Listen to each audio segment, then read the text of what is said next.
bonsoir à toutes et à tous et bienvenue à l'Université de Mons. Je vais vous faire une confidence. Il y a quelques semaines, on a accueilli une nouvelle collègue dans l'équipe qui m'a dit « Vous faites des trucs bizarres à l'université, vous faites des conférences sur les fourmis un vendredi soir. Est-ce que vous allez avoir du monde ?» Alors c'est vrai que la foire d'automne bat son plein. Il y a plein de séries super intéressantes sur Netflix et vous êtes près de 450 à venir écouter les fourmis à l'université. Donc c'est un peu fou. Et je trouve que ça redonne espoir en l'être humain parce que voilà, passer du temps à étudier des espèces qui cohabitent avec nous, avec lesquelles on cohabite sur Terre, c'est vraiment important. Donc en ces temps de difficultés, ça fait vraiment plaisir. Donc merci à toutes et à tous d'être là. Alors, un petit mot quand même avant de vous présenter notre invité de ce soir sur le contexte dans lequel cette activité a lieu. En fait, avec nos amis du musée des sciences naturelles de Mons, on a co-organisé ce cycle. C'est un cycle sur la nature en général. Donc, il y aura 3 rendez-vous. Le premier, c'est celui-ci sur les fourmis. Il y en aura un autre au mois de mars qui vaut vraiment la peine aussi d'être suivi. C'est notre ami Sébastien Moreau, alias, pour ceux qui le connaissent, Cervelle d'oiseau. Il est déjà vu l'année passée. Lui va nous parler des poissons. C'est absolument fabuleux. Il faut absolument voir ça. Et puis, il y aura un 3e rendez-vous vers le mois d'avril de mémoire où là, on va parler des arbres. Et c'est Catherine Laine qui viendra de Clermont-Ferrand. Voilà, donc ça va être 3 beaux rendez-vous. Alors, l'invité de ce soir, c'est Audrey Dussutour. Audrey est en fait biologiste, spécialiste d'éthologie, donc c'est l'étude des comportements animaux. Elle nous vient de l'université de Toulouse, où elle dirige un gros labo de recherche. On a eu l'occasion de parler avec elle, de nous expliquer un peu tous les sujets qui sont abordés là-bas. C'est assez phénoménal, ça va des neurosciences à l'étude des... il y avait quoi ? Il y avait... Les rugbyman. Le rugbyman, voilà. Mais j'essaie de trouver un truc intermédiaire avant de parler du rugbyman, c'est assez fou. Et en fait, elle est donc très active en recherche, très active aussi dans le monde de la recherche au sens large, et aussi, c'est une des meilleures vulgarisatrices du domaine de la biologie que l'on connaît. Et en fait, on profite de son passage demain à l'Académie des sciences, à l'Académie royale des sciences, des lettres et des beaux-arts de Belgique, où elle vient causer de façon très sérieuse, m'a-t-elle dit tout à l'heure. Et donc, on l'a profité pour la dévier vers Mons et nous présenter cette conférence sur les fourmis. Voilà, donc merci à toutes celles et ceux qui ont rendu cette soirée possible, parce que ça a été extrêmement bien préparé avec les équipes en coulisses, etc. Tout à l'heure, vous pourrez venir voir, on a l'ami Victor qui a amené une fourmilière avec des fourmis qui font de l'agriculture, donc il pourra vous expliquer ça si vous voulez. Et merci à Maria qui est par là pour nous avoir tuyauté sur le nom d'Audrey que je ne connaissais pas. Voilà, merci beaucoup, bonne soirée. À tout à l'heure aussi, je voulais vous signaler qu'on a nos amis de Scientia qui sont à l'arrière et qui vendent 2 bouquins d'Audrey. Il y a l'Odyssée des fourmis qui est ici et l'autre qui est Moi, le blob, parce qu'aujourd'hui elle nous parle des fourmis, mais un de ses gros sujets de recherche, c'est le fameux blob qu'elle a envoyé dans l'espace. Elle a mis des milliers d'écoles sur le coup pour comparer les résultats des blobs qui étaient dans les écoles avec le blob qui était dans l'espace, avec Thomas Pesquet, etc. Donc voilà, je pense qu'il faudra que tu reviennes parce qu'on ne peut pas aborder tout en une seule fois. Voilà, bonne soirée à toutes et à tous. Merci beaucoup.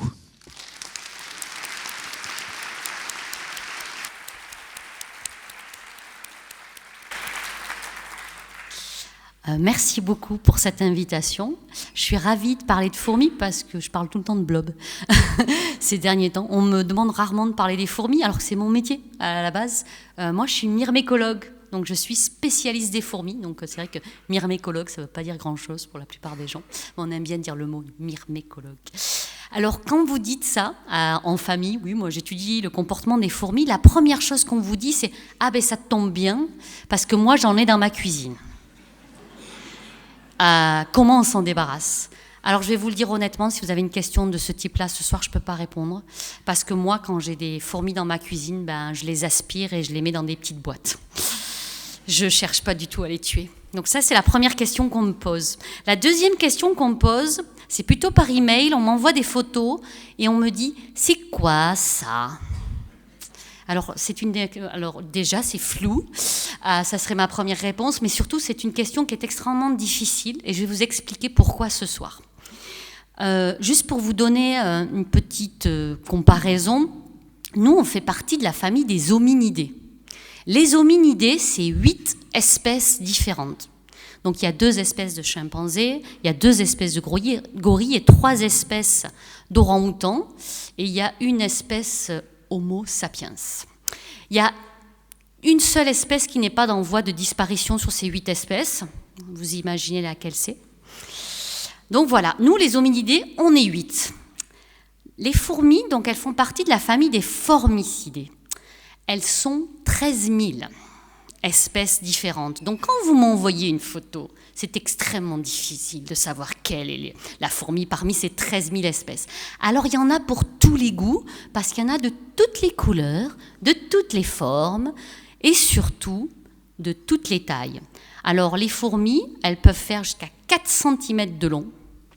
Alors je vous rassure, on ne les a pas par chez nous. C'est Dinoponera gigantea, et elles peuvent être toutes petites. Caribara minuta, elle fait à peine 1 millimètre de long. Donc c'est vraiment très différent. Donc ces 2 fourmis, vous voyez, font partie de la famille des formicidés. Donc imaginez ces différences de taille dans la famille des hominidés. C'est un peu comme si King Kong existait. C'est ce type de différence qu'il y aurait si dans la famille des hominidés, on avait ces différences de taille. Alors la plupart du temps, c'est assez difficile, c'est assez facile de discriminer des espèces parce qu'il y en a, on dirait qu'elles sont mi-scorpions, mi-fourmis derrière, et d'autres, elles ressemblent à des petits bisounours sympathiques, donc là, on peut bien faire la différence. Mais parfois, c'est un petit peu plus difficile. Donc ici, c'est 2 photos de fourmis d'espèces différentes, Formica rubiconda et Formica dakotensis, et c'est très difficile de savoir qui est qui. Et parfois, les scientifiques doivent compter les poils autour de l'anus des fourmis. Ceci est un gros plan d'anus de fourmis. Si vous en aviez jamais vu, j'aurais peut-être dû dire que c'était interdit aux moins de 18 ans. Donc ici, vous avez, donc les gens vont devoir compter les poils pour différencier 2 espèces. Ça arrive parfois, c'est un métier.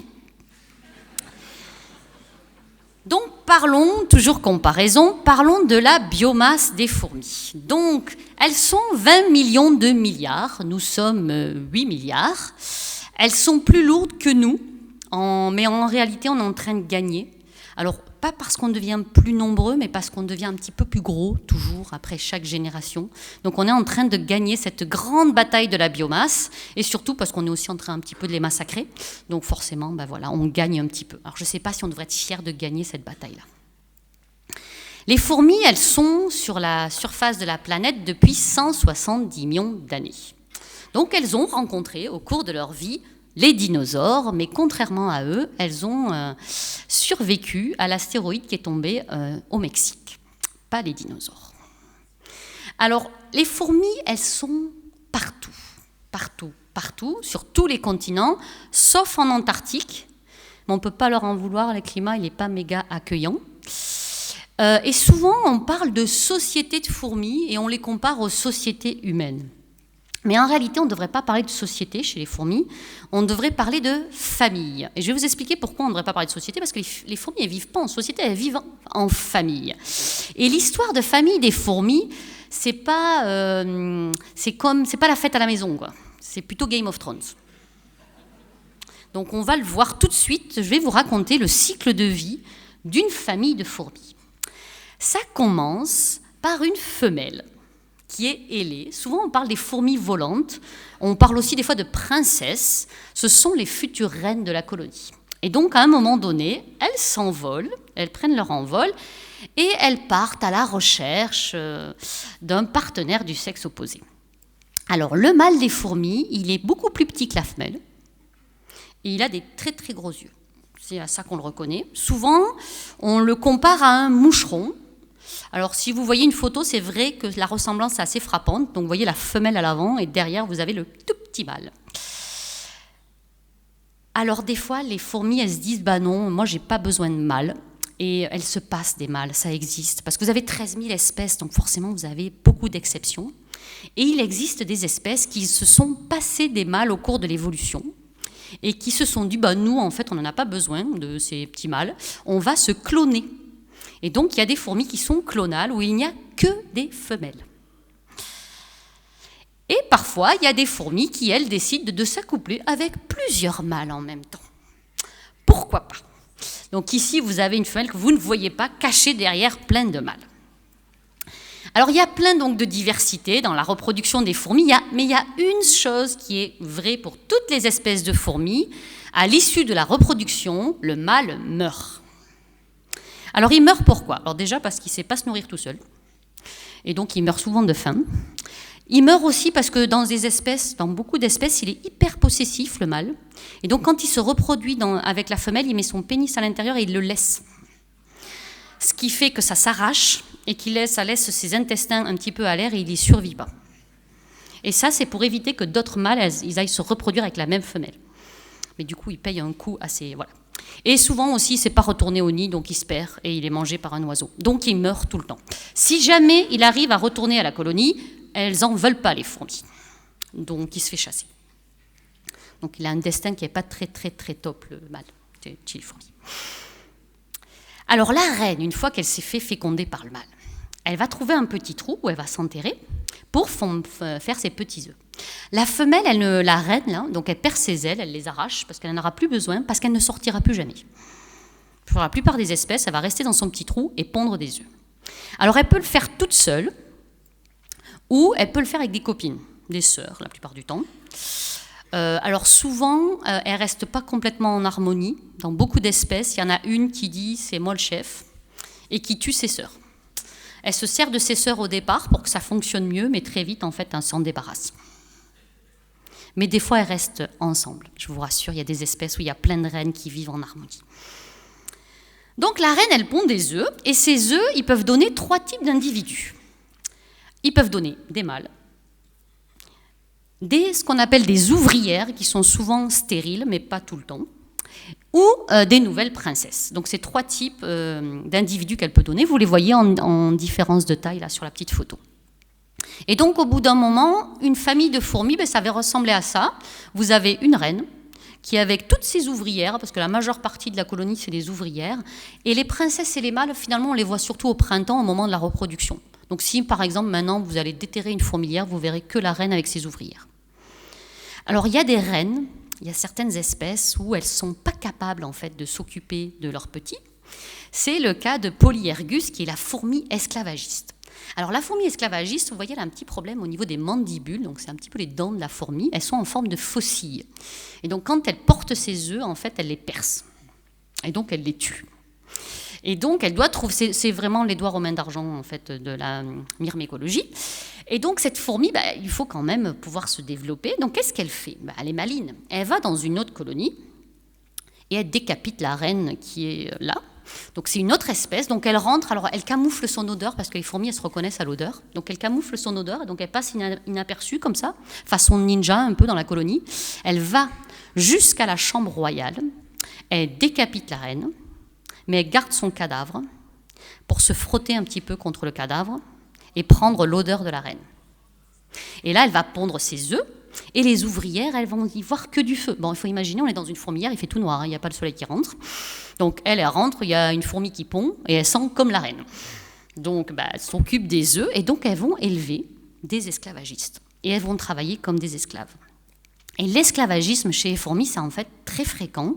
Donc il y a cette version qui est un petit peu, ça fait un petit peu peur, mais il y a des versions qui sont pas beaucoup plus sympa. Il y a les fourmis qui font semblant de mourir devant la colonie des autres fourmis. Du coup, elles sont ramenées au nid comme des proies. Et là, elles se réveillent pour décapiter la reine. C'est toujours un petit peu la même fin. Il y a les fourmis qui gardent la reine vivante pendant très longtemps parce qu'elles veulent garder l'odeur. Donc, elles l'étouffent un tout petit peu chaque jour. Comme ça, pendant des mois. Donc, il y a plein, en fait, de techniques d'esclavagisme. Il y a plus de 200 espèces d'esclavagistes. Alors, il y a des idées reçues chez les fourmis, c'est que la reine, c'est le boss. C'est celle qui dit ce qu'il faut faire, etc., dans la colonie. Alors ça, c'est pas vrai du tout. Dans la plupart des espèces, la reine n'est choisie de rien. Son unique fonction, c'est de pondre des œufs. Et donc, je vais vous donner le record du monde de la reine. Ça, c'est une... Ouais, on ne dirait pas, mais c'est une fourmi. C'est une Dorilus, c'est une fourmi légionnaire africaine. Ce que vous voyez derrière son long abdomen rempli d'œufs. Donc c'est une fourmi, elle va s'accoupler avec un mâle et elle va garder dans une spermathèque. Donc la fourmi n'a pas besoin d'azote liquide pour conserver les œufs. Elle va garder 880 millions de spermatozoïdes dans une petite poche qu'elle garde comme ça toute sa vie pour féconder des œufs. Et cette reine-là pond 2 œufs par seconde. C'est comme un robinet ouvert, vous voyez. Et donc, elle va pondre 300 millions d'ouvrières en une vie. c'est l'équivalent de la population des États-Unis. Pour une reine. Imaginez avoir 300 millions de frères et sœurs. C'est incroyable. Et donc ça, c'est le record, en fait, chez les fourmis. Mais il y en a beaucoup qui font ce nombre d'œufs.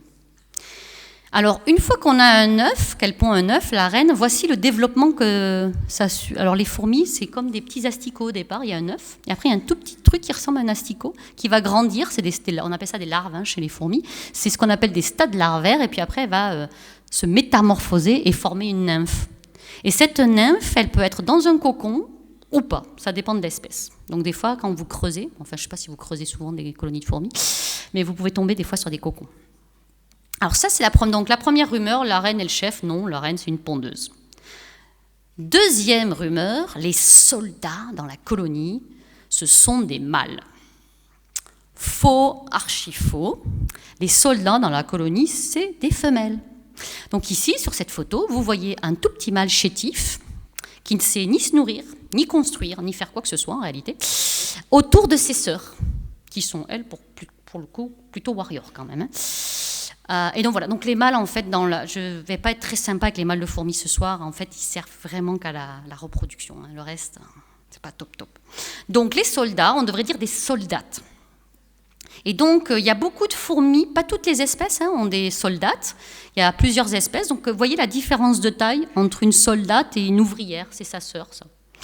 Et alors, les plus grosses différences, elles se retrouvent justement sur les fourmis coupeuses de feuilles. Donc ici, c'est chez Atacephalotes. Vous voyez, donc il y a une petite ouvrière à côté de sa grande sœur, qui est 500 fois plus lourde. Mais ce sont des sœurs. En fait, l'adage « mange ta soupe, tu grandiras », il est vrai chez les fourmis. En fait, elles sont de grande taille parce que les larves, elles reçoivent plus à manger quand elles sont petites. Donc imaginez, on va se projeter, imaginez avoir une sœur 500 fois plus lourde. Ça donnerait ça. Alors, je ne suis pas sûre que vous l'inviterez tous les jours à manger, quand même. Puis, il faudrait adapter l'appartement, tout ça. Donc, voilà, c'est quand même cette différence de taille qu'on va retrouver au sein de la même famille, donc entre deux sœurs qui sont quasi identiques. Alors, la troisième rumeur qu'on entend beaucoup chez les fourmis, et celle-là, on la doit à La Fontaine, c'est « la fourmi est travailleuse ». Faux. Il y a certaines fourmis qui travaillent, mais il y en a qui font rien. Rien du tout. Elles servent de réserve, en fait, au cas où il y aurait besoin, mais elles sont nourries, logées, blanchies, et personne ne les culpabilise à elles. Et donc, la fourmi, en effet, elle a le choix, à un moment donné de sa vie, de ne rien faire. Elle peut aller récolter, elle peut aller défendre, soigner, construire, et ne rien faire. Et donc, je vais vous passer à la suite, je vais vous expliquer comment, finalement, se fait la division du travail chez les fourmis. Qui dit à la fourmi qu'est-ce qu'elle doit faire dans la colonie, vu que ce n'est pas la reine. Et donc, on va parler de ce qu'on appelle chez les fourmis la division du travail. Ça n'a rien... C'est un peu proche de chez nous, mais pas comme dans une entreprise, plutôt comme dans une famille. Alors, il faut que vous vous enleviez l'idée qu'il y a une ouvrière qui sache plus que les autres et qui dise aux autres qu'est-ce qu'il faut faire. Ça, c'est que dans les films, ça n'existe pas. Les fourmis, c'est comme une colocation. Quand vous avez une colocation, alors tous, vous avez dû vivre au moins en famille. Il y a deux types d'individus dans une colocation ou dans une famille. Il y a celui qui a un seuil de réponse au bordel qui est très élevé. C'est-à-dire qu'il faut que vraiment il y ait beaucoup de bordel pour qu'il commence à faire le ménage. Et on a celui qui, dès qu'il y a une chaussette qui est par terre, passe l'aspirateur, etc. Et comment se fait la division du travail ? Celui qui a le seuil de réponse le plus bas, c'est celui qui fait le ménage et l'autre fait rien. Et c'est la même chose pour l'élevage des jeunes chez les fourmis ou chez les humains. Imaginons une stimulation, un bébé qui pleure, mais c'est la même chose. Vous avez deux types d'individus. Celui qui va de suite consoler le bébé et celui qui dit « ouais, on peut le laisser pleurer ». Et c'est comme ça que se fait la division des tâches dans une famille. Et bien chez les fourmis, c'est exactement la même chose. Chez les fourmis, vous avez des fourmis qui vont répondre aux larves qui pleurent et des fourmis qui vont répondre à la saleté, à la construction, etc. Et par ces petites différences individuelles de seuil de réponse, va se mettre en place la division du travail. Alors, pour vous montrer à quel point ça marche, on va prendre un exemple chez une fourmi qui s'appelle Platytirea punctata. qu'on a au laboratoire, c'est une fourmi clonale. Toutes les fourmis de cette colonie sont identiques. C'est juste des clones l'une de l'autre. Ce sont des fourmis qui s'auto-engendrent. Si vous prenez 2 fourmis clonales du même âge, donc elles sont pareilles, ce sont des jumelles, elles ont le même matériel génétique, elles ont le même âge, tout est pareil. Vous les mettez toutes les 2 dans une boîte. Alors dans cette boîte, pour vous décrire, en haut, vous avez une gouttelette de sucre, et là-bas, de l'autre côté, c'est des petites drosophiles, c'est des petites mouches. Les fourmis aiment bien manger les petites mouches. Et en bas, c'est le nid des fourmis. Et donc, vous avez mis 2 fourmis et regardez bien ce qui se passe. Elles n'ont pas d'expérience, elles sont âgées d'une journée. Vous allez voir. Alors, ça discute un peu dans le nid, puis il y en a une qui va chercher une drosophile, puis on va en chercher une deuxième, on va chercher une troisième, puis elle va chercher un petit... Voilà. Donc, il y en a clairement une qui ne fout rien, qui reste au nid, qui mange les drosophiles, pendant qu'il y en a une qui bosse. Eh bien ça, vous pouvez le faire 1000 fois, ça arrive toujours. Ça n'arrive jamais que les 2 restent au nid en disant « bah non, mais moi j'y vais pas, non, moi j'y vais pas non plus, non, mais moi j'y vais pas non plus ». Il y en a toujours une qui a un seuil de réponse qui dit « oh mais moi j'ai quand même hyper faim » et qui y va, et du moment où elle y va, c'est fini. L'autre, elle a compris « ah oui, donc toi c'est la nourriture ». Alors, les petites différences, donc c'est ça, la faim. Si vous prenez des colonies de fourmis et que vous en avez qui sont grasses comme des loukoums et que vous avez des fourmis qui sont affamées, vous pouvez être sûr que celles qui sont affamées, c'est celles qui vont aller chercher de la nourriture et les autres, elles ne vont pas y aller. Et donc, quand vous ouvrez une colonie de fourmis dans la nature, vous allez toujours voir des poches de fourmis remplies de fourmis bien costauds, comme ça, qui ne bougent pas du tout de la journée, et des fourmis un petit peu faméliques qui, elles, vont aller chercher de la nourriture. Alors, ce qui va jouer aussi, c'est l'âge de la fourmi. Plus une fourmi est âgée chez des espèces, plus elle va avoir tendance à sortir et à aller chercher de la nourriture. C'est un petit peu l'inverse de chez nous, en réalité. Les fourmis, elles sont, en réalité, c'est quand même intelligent, une fourmi. Elles n'envoient pas leurs jeunes dehors, parce que dehors, c'est hyper dangereux. Parce que dehors, il y a des lézards, c'est la taille d'un tyrannosaure pour une fourmi. Elles peuvent se perdre, c'est hyper dangereux. Et donc, elles ne vont pas envoyer des jeunes, elles envoient des vieilles. Les plus vieilles de la colonie, c'est celles qui sortent. C'est comme si nous, quand on faisait la guerre, on envoyait nos vieux. La guerre durerait peut-être plus longtemps, mais il y aurait moins de morts, etc. Et donc les fourmis, pour les tâches dangereuses, elles envoient les vieilles. Les jeunes, elles restent à l'abri de la colonie. Et donc plus une fourmi est âgée, plus elle va se diriger vers l'extérieur de la colonie et sortir pour aller récolter de la nourriture. Ensuite, il y a quelque chose qui va jouer. C'est aussi que les fourmis, elles sont équipées d'un cerveau qui est relativement grand, et leur mémoire, l'expérience qu'elles auront eue. Si elles ont un échec à la chasse, par exemple comme cette fourmi-là, elles n'auront pas tendance à y retourner en fait. Et elles vont se dire un petit peu comme vexées, non ben moi c'est bon, j'arrête. Et si elles ont du succès, par contre, ça va augmenter leur probabilité de retourner à la chasse. Et donc comme ça va mettre en place des petites divisions du travail. Ensuite, je vous ai dit, il y a des fourmis qui ont des soldates. Eh ben, là aussi, la morphologie de la fourmi, ça va jouer sur la division du travail. La soldate, la plupart du temps, elle ne s'occupe pas des bébés, parce qu'elle a des grosses mandibules, elle est un peu pataude. Et c'est les petites fourmis de la colonie qui s'occupent des bébés. Mais là, il faut quand même, donc je vous dis, c'est la division du travail, mais il faut penser que chez les fourmis, c'est quand même hyper plastique par rapport à nous. Ça veut dire que même si une fourmi, elle fait une tâche particulière, si vous l'écrabouillez, il y aura une autre fourmi qui va faire sa tâche à sa place. Et parce qu'elles sont très, très flexibles. Et donc, on va prendre un exemple de ces fourmis qui ont des soldates et des petites fourmis. La petite fourmi, en réalité, elle a un seuil de réponse aux larves qui est très bas. Donc, quand la larve pleure, elle va y aller, hop, et la larve va être contente. Si elle va s'occuper donc de la larve, et la larve va redevenir contente. Elle la nourrit, la larve redevient contente, hop, ça redescend. Si maintenant, on enlève ces fourmis dans la colonie, on les enlève complètement, les larves, elles vont pleurer, puis pleurer, puis pleurer, puis elles vont être de plus en plus nombreuses à pleurer. Et là, la soldate, elles vont dire, bon, ok, je vais vous donner à manger. Donc la fourmi ne va pas mourir parce que vous avez enlevé toutes les fourmis qui s'occupent habituellement des larves. C'est juste qu'elles prendront un peu plus de temps à se mettre au travail, mais elles vont finir par le faire. Donc en fait, il y a vraiment ce qu'on appelle une plasticité dans la colonie de fourmis. Il y a des tâches, mais chacun peut finalement le faire, mais pas toujours aussi bien que l'autre. Alors, par contre, il y a des tâches que font les fourmis qu'elles ne peuvent faire que celles-ci. Et c'est le cas de la fourmi tortue. C'est une fourmi. C'est difficile, oui. Elle a une forme bizarre, on dirait qu'elle a une assiette sur la tête. En fait, ces fourmis, elle a une tâche que ses congénères, ses sœurs ne peuvent pas faire. Elle les porte.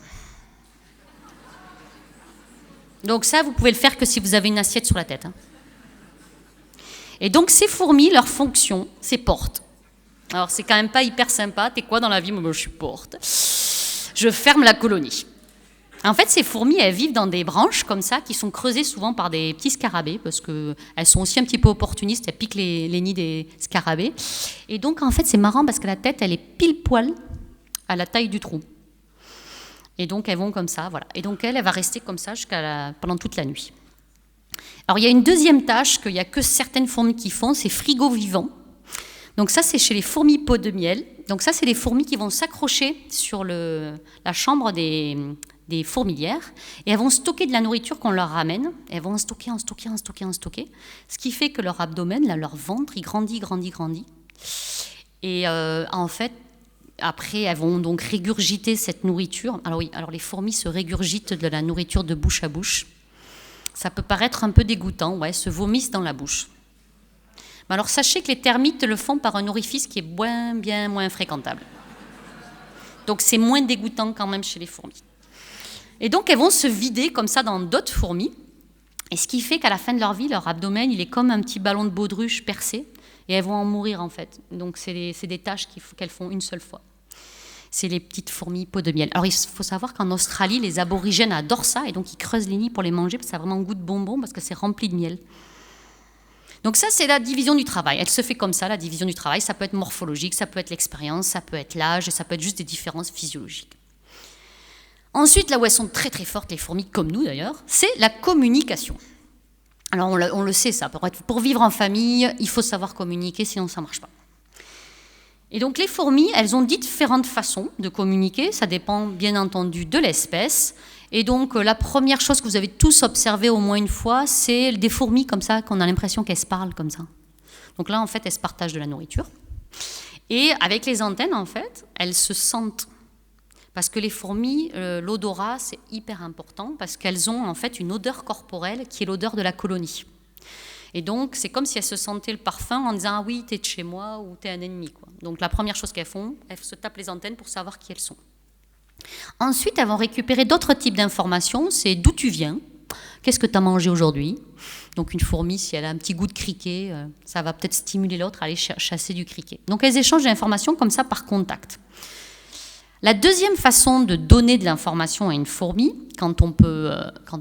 ça c'est la façon la plus rudimentaire. Donc imaginez, je suis une fourmi et j'ai trouvé de la nourriture et je veux le dire à une autre fourmi. J'ai trouvé de la nourriture là-bas. Sans parler. Alors, la première méthode, c'est je vais porter ma copine directement jusqu'à la nourriture. Et donc ça, on le retrouve beaucoup chez les fourmis. C'est du transport. Donc, vous voyez, il y a une fourmi qui est transportée, ce n'est pas une proie, elle se met en position fétale automatiquement. Et l'autre fourmi va l'amener jusqu'à la nourriture. Alors, celle qui est portée, elle ne fait pas rien. Hein. Elle mémorise en fait l'environnement pour quand même se rappeler où est le nid. Et donc, elle va la porter comme ça jusqu'à la nourriture. Et ainsi, elle va apprendre où est la nourriture. Alors, c'est quand même pas très pratique parce que ça prend un peu de temps. Alors, il y a une deuxième façon, ce qu'on appelle la course en tandem. Donc là, il y a une fourmi SC, c'est celle qui est devant. C'est ce qu'on appelle le leader dans ce cas-là. Et elle va amener une autre fourmi jusqu'à la nourriture. Et l'autre fourmi, elle va rester derrière. Et vous allez voir sur la vidéo, elle va lui toucher l'abdomen. Et en même temps, elle va essayer de se repérer dans l'espace. Alors, hop, regardez. Et donc, si celle qui est derrière s'arrête, vous voyez que le leader devant s'arrête pour l'attendre. Il est sympa quand même. Et donc, vous voyez, là, elle lui touche, là, elle s'arrête. Et des fois, elle fait des petits retournements comme ça pour regarder où elle est. Alors, ça prend vachement de temps à la leader. Ça lui prend 4 fois plus de temps de traîner comme ça une fourmi suiveuse plutôt que d'y aller toute seule à la nourriture. Mais elle est sympa. Ça s'appelle de l'enseignement chez les fourmis. Elle lui enseigne la route. Alors, les scientifiques, ils ne sont pas très sympas. Ils ont essayé de créer des mauvais élèves en coupant les antennes des fourmis. Et du coup, elle ne pouvait pas toucher. Et du coup, la leader, on voit qu'elle abandonne direct. Dès le début, elle dit « Oula ». elle va pas suivre, elle abandonne direct. Et donc voilà. Et donc comme ça, elle va pouvoir la mener jusqu'à la nourriture. Alors il y a des fourmis quand même qui ont trouvé des trucs un peu plus efficaces que du un par un. C'est la majeure partie des fourmis qui utilisent, elles, des substances chimiques comme le petit poucet. Donc vous avez une fourmi qui trouve une source de nourriture, de l'eau sucrée, elle va boire, et ensuite elle va devoir communiquer cette information, et ce qu'elle va faire, c'est qu'elle va laisser sur le sol, vous voyez, une trace chimique, comme le petit poucet. Et cette trace chimique, non seulement elle va stimuler ses sœurs à sortir du nid pour suivre la trace chimique, mais ses sœurs, elles vont aussi renforcer cette trace chimique qui fait qu'elle va être encore plus marquée. Et alors cette trace chimique, elle n'est pas toujours laissée dans la même quantité. Ça va dépendre de la longueur du chemin, de la qualité de la nourriture, de s'il y avait déjà beaucoup de monde à la nourriture. Elles ne vont pas commencer à mettre plein de phéromones. Alors ça s'appelle des phéromones, ces traces chimiques. Elles ne vont pas mettre beaucoup de phéromones s'il y a beaucoup de monde à la nourriture déjà, etc. Donc elles vont pouvoir moduler la quantité de ces messages chimiques qu'elles laissent sur le sol en fonction des conditions. Et donc, voilà, elles vont le dire, ouais, embouteillage. Ah oui, elles ont aussi une phéromone pour dire la nourriture, elle a disparu. Pour dire, c'est plus la peine d'y aller là-bas, il n'y a plus rien. Alors, ces phéromones, mais vous les avez sûrement observées, en fait, parce que ça fait c'est des fourmis comme ça, on a l'impression qu'elles se suivent sur des petits chemins. Je suis sûre que vous avez déjà vu ça dans votre cuisine, des petites traînées de fourmis, on a l'impression qu'elles se suivent les unes à la suite des autres. Et en fait, c'est juste parce qu'il y a une substance chimique qui est invisible à vos yeux, mais qui est laissée sur le sol. Et il faut y aller avec la javel pour l'enlever. Alors, il y en a une qui est championne de la piste chimique, c'est la fourmi légionnaire africaine, celle qui pondait beaucoup tout à l'heure. Alors, ces fourmis, si vous les regardez de près, donc ça, c'est des fourmis légionnaires. Au-dessus, c'est une fourmi légionnaire, mais d'Amérique du Sud, et à côté, c'est une fourmi de la canopée, en Amérique du Sud. Regardez ces trois fourmis. Est-ce qu'il n'y a pas un truc qui vous choque, c'est celle-là? Qu'est-ce qui lui manque? Les yeux. Elle n'a pas d'yeux. Alors au début, on ne voit pas. C'est marrant parce qu'au premier réflexe, on regarde la fourmi, on dit oh, ça va. Elle n'a pas d'yeux, la fourmi. Et les fourmis légionnaires africaines, elles sont aveugles. Elles n'ont pas d'yeux. Et donc, elles utilisent que la chimie pour se balader dans l'environnement. Et donc, quand une fourmi sort du nid, elle sort avec ses congénères et elles avancent comme un petit magma, comme ça, et elles laissent des pistes partout pour ne pas se perdre. Ce qui fait que parfois, comme elles n'ont pas de vision, eh ben, elles se piègent. Il arrive que des fois, elles se mettent à tourner en rond pendant des heures, parce qu'elles laissent une trace chimique et que comme elles ne voient pas vraiment qu'elles tournent en rond. Et elles peuvent tourner en rond très, très, très, très, très longtemps. Il y a un scientifique qui les a observées comme ça, tourner en rond pendant plus de 6 heures. Alors tout à l'heure, vous voyez au milieu, il y avait des fourmis mortes, parce qu'au bout d'un moment, elles se fatiguent, elles s'épuisent. Et donc c'est un petit peu bizarre, c'est des formations de spirales. On voit beaucoup ça, nous, des fois, au laboratoire. Alors on pourrait se moquer, on se dit, bah, quand même, les fourmis. Mais en réalité, on fait ça aussi, nous. Et nous, on n'a même pas d'excuses. On n'est même pas aveugles. Donc voilà, les fourmis, elles font ça pendant du mosh pit, je crois que ça s'appelle. Donc une fois que la fourmi, elle a appris où était la nourriture à ses congénères, et qu'elle a elle-même elle a trouvé la nourriture, ben, cette nourriture, c'est bien beau, mais il faut la transporter. Et des fois, la nourriture, elle est liquide, mais des fois, elle n'est pas liquide, elle est solide. Et vous savez que les fourmis, elles sont quand même championnes du transport. Alors, si par exemple, elle a la chance de trouver une source de nourriture liquide, mais qu'est-ce qu'elle va faire? Elle va boire le plus possible. Alors, quand elles boivent comme ça, c'est l'équivalent comme si nous, on buvait 40 litres d'eau. Et après, elles partent en courant avec leurs 40 litres dans l'estomac. Et elles font des marathons en équivalent de distance. Donc, en fait, elles se gonflent. Vous pouvez le voir, en fait, l'abdomen, là, qui devient bleu. Il se distend complètement. Et très vite, ben, il n'y a plus de nourriture. Et du coup, une fois qu'elles sont complètement gavées comme ça, eh ben, elles vont partager par ce phénomène qu'on appelle de trophalaxie, donc où elles se vomissent dans la bouche. Et comme ça, elles vont se vider dans une autre fourmi, puis repartir chercher de la nourriture. Et elles peuvent faire ça pendant plusieurs allers-retours comme ça par jour. Parce qu'il faut savoir que dans une colonie de fourmis, il n'y a que 10% des fourmis qui sortent chercher de la nourriture et elles doivent nourrir les 90% qui restent au nid.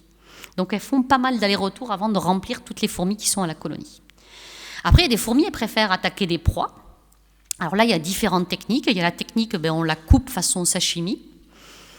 Et voilà, on la ramène par morceaux. Chacun prend son petit morceau. Donc c'est très vite fait, parce qu'avec les mandibules, ça mord bien une fourmi. Donc voilà, donc très vite, elles vont ramener ça. Donc chacun ramène un tout petit steak au nid.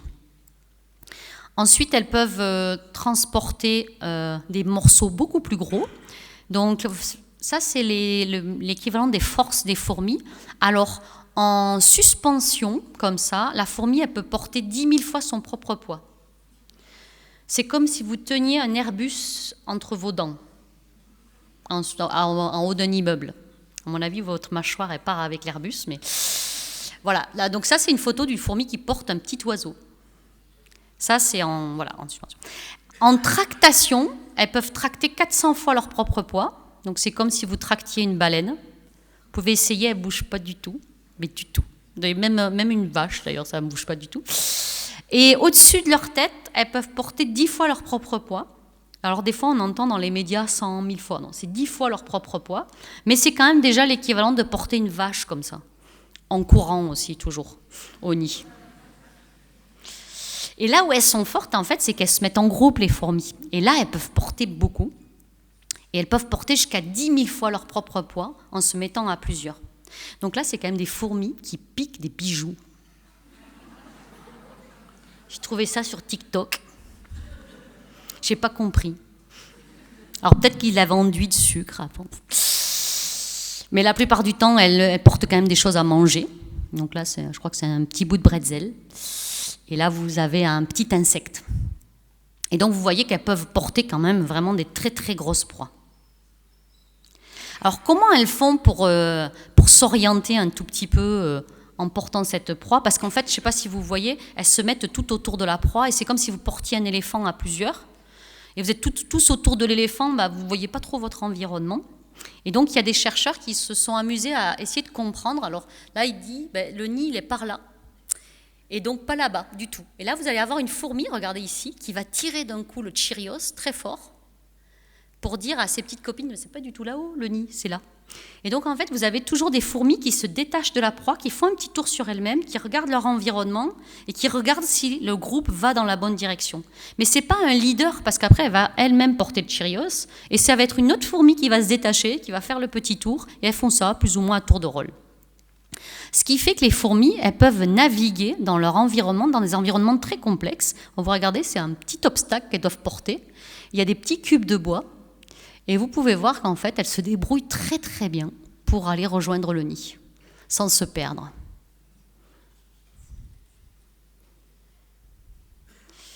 Alors pour vous donner un ordre d'idée, nous, on n'est pas très très doués. Est-ce que vous connaissez cet épisode de Friends ? Pivot, il dit en anglais, pivot, pivot.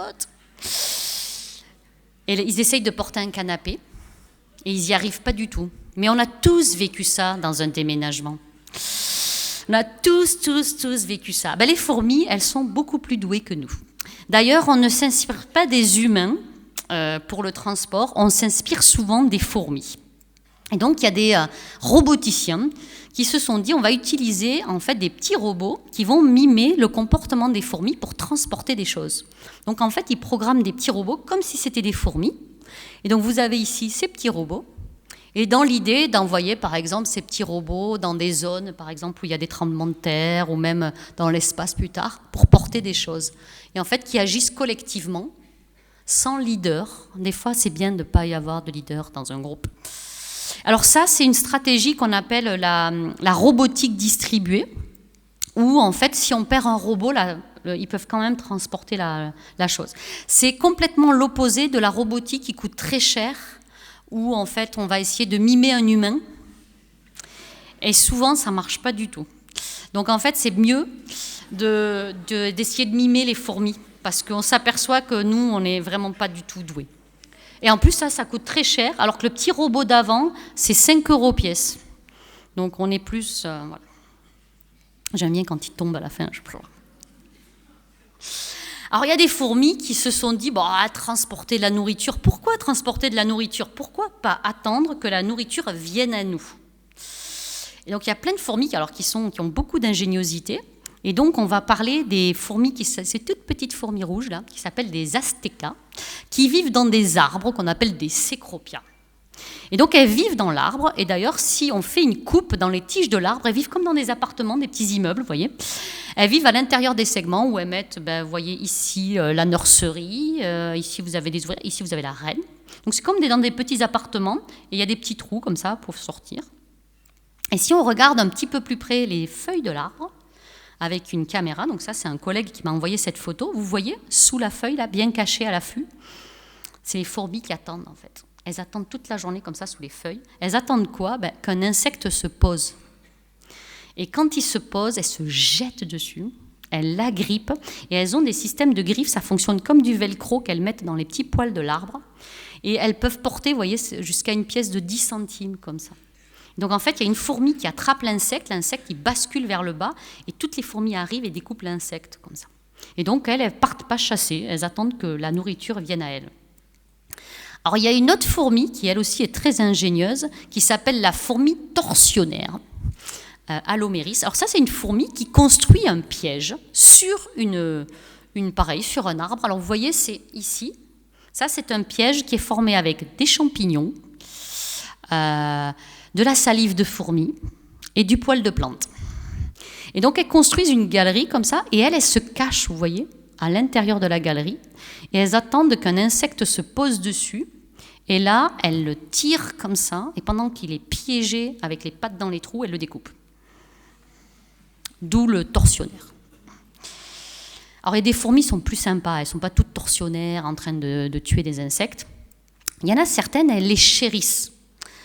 Leurs petits insectes. Alors celles-là, vous ne les aimez pas du tout la plupart du temps.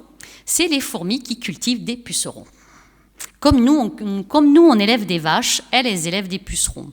Donc vous avez peut-être déjà vu ça sur vos rosiers, vous avez des pucerons et puis vous avez des fourmis pas loin. Et souvent, c'est des fourmis qu'on appelle les fourmis noires des jardins qui font ça, par exemple. Alors pourquoi elles aiment les pucerons autant? Mais les pucerons, c'est des insectes qu'on appelle suceurs, qui plantent en fait leur appareil buccal dans la plante et qui boivent la sève.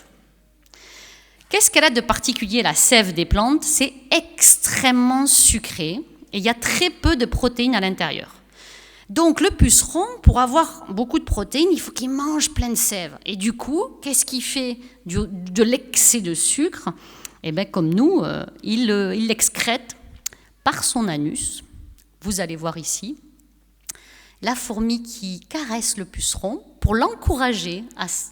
Et on appelle ça du miella, mais en vrai, c'est du caca de puceron. Hein.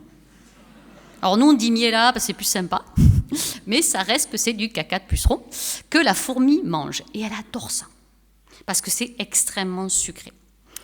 Et elles ne vont pas hésiter, si votre rosier il commence en train de flancher parce que les pucerons, ils ont bu toute la sève, elles vont prendre leur petit puceron et elles vont l'installer sur le rosier juste à côté, qui lui est en pleine santé. Alors, elle protège aussi le puceron de son prédateur principal, qui est la coccinelle. Et donc, elles n'hésiteront pas à chasser toutes les coccinelles qui viendront chasser vos pucerons. Donc, vous pouvez toujours essayer de mettre des larves de coccinelles ou des coccinelles pour vos pucerons, mais en fait, les fourmis, elles les balancent. Donc là, elle va la tirer, vous voyez, elle va tirer la coccinelle comme ça. Et en fait, la coccinelle, c'est quand même...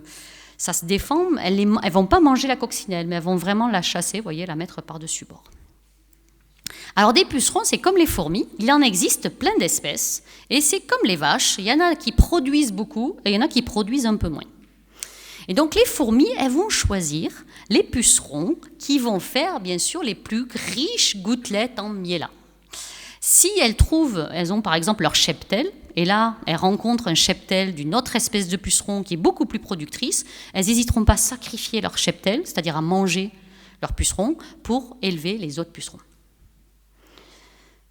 Ensuite, chaque colonie a ses pucerons. Et les fourmis, c'est un peu comme des inspecteurs hygiène et sécurité. Donc elles vont toujours inspecter leur petit élevage, et s'il y a un puceron qui est malade, soit elles le mangent, soit elles le mettent en quarantaine, soit elles le jettent par-dessus bord. Ensuite, comme nous, avec nos vaches, pour pas qu'on se les fasse voler par d'autres agriculteurs, elles vont le marquer avec leur odeur à elles, pour dire ça, c'est mon puceron. Pour pas qu'il y ait une colonie voisine qui vienne lui chourer ses pucerons. Ensuite, les pucerons, ils ont des fois un petit peu envie de prendre leur liberté. Eh bien non, ils ne peuvent pas, parce que la fourmi, elle sécrète des substances qui les endorment, qui les droguent. C'est comme des antidépresseurs un petit peu. Et en fait, le puceron, il devient un peu indolent et il reste là où la fourmi veut qu'il reste. Si le puceron, il veut prendre sa liberté, parce que les pucerons, ils peuvent avoir des ailes, elle les coupe. Vous savez, comme nous, on coupe les ailes des poules. Mais coupe les ailes des pucerons, parce que voilà, leurs pucerons n'ont pas le droit de prendre leur indépendance. Et l'hiver, quand il fait froid, elle rentre les petits bébés, les pucerons, à l'abri dans leur colonie, pour qu'au printemps, c'est pour ça qu'au printemps, par magie, les pucerons réapparaissent sur vos rosiers. C'est pas de la magie, c'est les fourmis qui les sortent de leur colonie, qui les réinstallent sur vos rosiers. Et donc ça, c'est vraiment comme de l'élevage, comme on fait avec nos vaches. Donc c'est assez extraordinaire, parce que des fois, on a l'impression qu'on fait des trucs super, mais finalement, les fourmis le faisaient déjà. Et donc il y a un truc qu'elles faisaient déjà bien avant nous aussi, c'est l'agriculture, et vous avez un exemple sur ces fourmis dans ces pots. Et on va parler donc de ces fameuses fourmis. Alors on les appelle fourmis agricultrices, fourmis champignonneuses, fourmis coupeuses de feuilles, elles ont plein de noms. Elles vivent en Amérique du Sud, en Amérique centrale et au sud des États-Unis. Et en fait, ces fourmis, leur passe-temps, quand elles sortent, c'est couper des plantes. Alors, si vous avez une plante comme ça, elles vont la rativoiser. Alors, une colonie de fourmis, ça peut rativoiser un champ de citronniers en une journée. Une colonie. Alors, ils ne les aiment pas du tout en Amérique du Sud. Alors, nous, les Européens, on dit « Ah, c'est trop beau, les fourmis coupeuses de feuilles ». Et eux, ils sont « Non, c'est pas super, en fait ». Et donc, elles ont des lames, des mandibules équipées comme des lames de rasoir. Ça fonctionne un petit peu comme les couteaux vibrants, là, pour couper la viande. Elles font comme ça, c'est comme un vibratum. Et c'est comme ça qu'elles découpent, vous voyez. Alors moi, je me suis fait mordre une fois par ces fourmis-là, ça coupe jusqu'au sang, quoi. C'est vraiment, c'est affûté comme une lame de rasoir. Et donc, sauf qu'il faut imaginer que ces colonies, elles sont plus de 5 millions, c'est des petites familles de 5 millions. Et donc, vous imaginez qu'il y a toutes ces fourmis qui sortent et qui vont ramener, comme ça, des feuilles. Alors au début, quand vous voyez ça, vous dites « Ah, mais c'est bizarre, elles sont herbivores, elles mangent des feuilles. Je ne savais pas qu'il y avait des fourmis herbivores. » Non, pas du tout, elles ne mangent pas du tout les feuilles. C'est un autre individu qui mange les feuilles, c'est un champignon. Les fourmis élèvent des champignons à l'intérieur de leur nid. Elles ont ce qu'on appelle des champignonnières, comme ça. Et c'est le champignon qui mange les feuilles. Et en fait, ce que font les fourmis, c'est qu'elles prennent les feuilles, elles les découpent en petits morceaux, encore plus petits morceaux. Elles font un petit terreau qu'elles mettent sur le champignon. Le champignon, lui, il dévore ce terreau, il grandit et il produit en échange comme des petits fruits très sucrés pour les fourmis. Donc c'est un petit peu comme si elles avaient un verger à l'intérieur de leur colonie. Donc elles nourrissent le champignon qui en échange leur donne des petites substances nutritives. Alors ça c'est beau parce que c'est de l'agriculture. Le problème c'est comme nous, le champignon, comme nous, nos récoltes, nos maïs, nos blés, ils attrapent des maladies, le champignon c'est pareil. Et il est attaqué par un autre champignon. Et des fois, si tous les champignons des fourmis sont attaqués par un parasite comme ça, la colonie peut mourir parce qu'elle ne peut manger que ce champignon-là. Et donc, elles ont trouvé des solutions. Donc, si vous regardez ces petites fourmis, vous voyez que sur le thorax, ici, elles ont des petites marques blanches. Ces marques blanches, en réalité, ce sont des bactéries qu'elles hébergent, des petites bactéries. Et donc, certaines n'en hébergent pas que là. Des fois, elles en sont complètement couvertes. Et ces bactéries produisent des antibiotiques qui permettent en fait de soigner le champignon. Donc les fourmis, elles abritent 19 espèces différentes de bactéries. Et donc en fait, elles utilisent les antibiotiques depuis 50 millions d'années. Nous, ça fait 50 ans à peu près. Et elles, ça fait 50 millions d'années qu'elles le font. Alors elles produisent aussi, elles ont une glande qu'on appelle une glande métapleurale aussi sur le ventre qui produit aussi des antifongiques et qui permet aussi de nettoyer le champignon. Donc elles s'occupent de champignons comme si c'était vraiment un verger. Elles ont même des peignes au niveau des mandibules pour peigner les fibres du champignon, pour enlever les petites spores des parasites, etc. Elles s'en occupent, elles le bichonnent. Et donc chaque fois qu'une reine va fonder une nouvelle colonie, qu'est-ce qu'elle fait? Elle descend dans la champignonnière. Elle prend un petit bout de champignon, elle prend les bactéries, donc comme si elle prenait sa trousse à pharmacie en réalité, prend son petit bout de champignon qu'elle cache dans la bouche, elle sort, elle va se reproduire, et au départ, elle va faire elle-même son propre petit élevage de champignons, jusqu'à produire ici ses premiers œufs, qui vont devenir les ouvrières, qui vont finir par l'aider, et elle va fonder une colonie de 5 millions d'individus. Et donc, ce champignon et ces bactéries, cette trousse à pharmacie, elles sont transmises comme ça, de génération en génération, depuis 50 millions d'années. Donc, je pense qu'on a beaucoup à apprendre des fourmis coupeuses de feuilles. Donc, vous pouvez aller venir les voir à la fin, là, vous pourrez voir le champignon. Là où elles sont très fortes, les fourmis, c'est aussi la résolution de problèmes. Parce que les fourmis, ça ne fonctionne pas comme nous. Ça, vous l'avez compris. Les fourmis, il n'y a toujours pas de chef. Elles font en fait ce qu'on appelle de la résolution distribuée de problèmes, c'est-à-dire que chacun fait son petit truc dans son coin et la solution émerge. Alors que nous, on a plutôt tendance à avoir un décideur qui dit on va faire ci, on va faire ça, et ça ne marche pas toujours super méga bien. Donc moi, pendant tout mon doctorat, j'ai étudié un problème particulier qui était le trafic chez les fourmis. Ma question, pendant tout un doctorat, 3 ans, pourquoi chez les fourmis, il n'y a jamais d'embouteillage ? Non mais c'est vrai, c'est une vraie question. Ça m'a pris 3 ans. Je n'ai jamais réussi à embouteiller des fourmis. 3 ans, j'ai essayé de faire des routes tout étroites, tout ça. J'ai jamais réussi à obtenir ça. Et j'ai essayé, je vous jure, j'ai essayé. Nous, on y arrive hyper bien. Mais elles n'y arrivent pas. Alors du coup, je me suis posé, comment ça se fait que les fourmis, elles n'arrivent pas à créer des embouteillages ? Mais c'est tout simple en fait. Le trafic chez les fourmis n'est pas du tout régulé comme nous. Alors elles ont des règles de priorité, mais elles ne sont pas préétablies par un code de la route. Elles sont hyper flexibles, ces règles. C'est un petit peu comme si vous rentriez sur une autoroute et que le nombre de voies qui vous était attribué était dépendant du trafic. Donc par exemple, s'il y a 3 fois plus de voitures qui vont dans un sens, vous avez 3 voies et dans l'autre sens, il n'y a qu'une voie.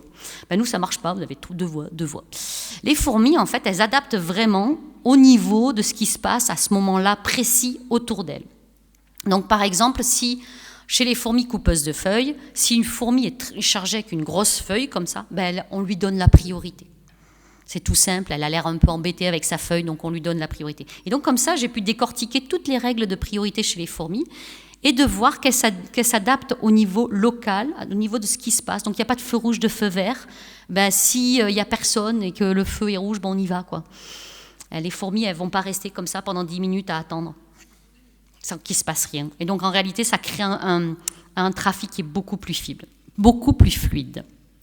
Alors non seulement, donc, quand elles se déplacent mieux que nous, mais elles construisent aussi beaucoup mieux que nous. Parce que les fourmis, elles ont bien compris que se déplacer dans la végétation, c'est pas facile. Donc elles construisent des autoroutes, comme nous. Donc ici, c'est des fourmis légionnaires qui construisent carrément, elles, presque des tunnels. Et vous les voyez courir en train de porter des proies, des larves, etc. Et tout autour, vous avez des soldats qui surveillent les convois pour pas qu'il y ait des oiseaux ou des reptiles qui viennent manger un petit peu le convoi. Et donc les fourmis, quand elles construisent des autoroutes, elles construisent à environ 40 mètres d'autoroute par heure. Donc si on devait le traduire en humain, c'est 10 km par heure. De construction, hein. Construction. Alors, les fourmis, quand elles font des sentiers comme ça, si on le met par an, c'est 3 km par an d'autoroute qu'elles construisent, une famille de fourmis. À l'équivalent humain, ça serait 500 km par an. Alors, je vais vous donner un exemple. Alors, je suis aveyronnaise. Et nous, on a construit 14 km en 14 ans. Je prends cette route tout le temps. Il aura fallu 14 ans pour qu'ils construisent une 2x2 voies. Alors que les fourmis, elles auraient plié ça en un mois. Elles sont beaucoup mieux organisées que nous. Et en plus, elles font ça à une famille. Alors les fourmis aussi, elles ont trouvé des solutions qui est que, par exemple, s'il y a un nid de poule sur la route, pas de problème, pour fluidifier le trafic, je me sacrifie, je me mets dans le nid de poule. Nous, on ne fait pas ça non plus. Hein. Oh là là, il y a un trou sur la route, laisse-moi m'allonger. Non, on ne le fait pas. Et donc, ce qui fait que, quand elles se déplacent dans la végétation, elles créent des autoroutes avec leur corps. Donc, vous voyez ici, les fourmis, elles peuvent se déplacer parce qu'il y a des fourmis qui se sont sacrifiées pour faire route. Et donc, comme ça les aide à se déplacer beaucoup plus rapidement. Et donc comme ça, elles peuvent construire des routes, elles peuvent construire des ponts avec leur corps. En fait, beaucoup d'infrastructures comme ça. Donc ici, vous voyez, comme ça leur permet de transporter des choses. Alors parfois, elles font des trucs qui peuvent paraître très bizarres. Parce que là, on se dit, mais c'est pas un peu stupide, ça? C'est hyper long comme pont. Et donc là, elles attaquent en fait un nid de frelons et elles vont piquer leurs larves. Mais les larves de frelons, elles sont très très lourdes, donc elles ne peuvent pas marcher au plafond en portant la larve, sinon elles tombent. Donc la seule façon, c'est de faire un pont comme ça. Comme ça, elles portent toujours la larve au-dessus et elles ne tombent pas. Et donc, elles ont fait ce long pont comme ça, où en fait, vous pouvez les voir ici transporter des grosses larves de frelons. Donc ça fait comme une corde, hein, mais tout ça, c'est des fourmis. Il n'y a pas de corde dessous, je vous assure qu'il n'y a pas de corde.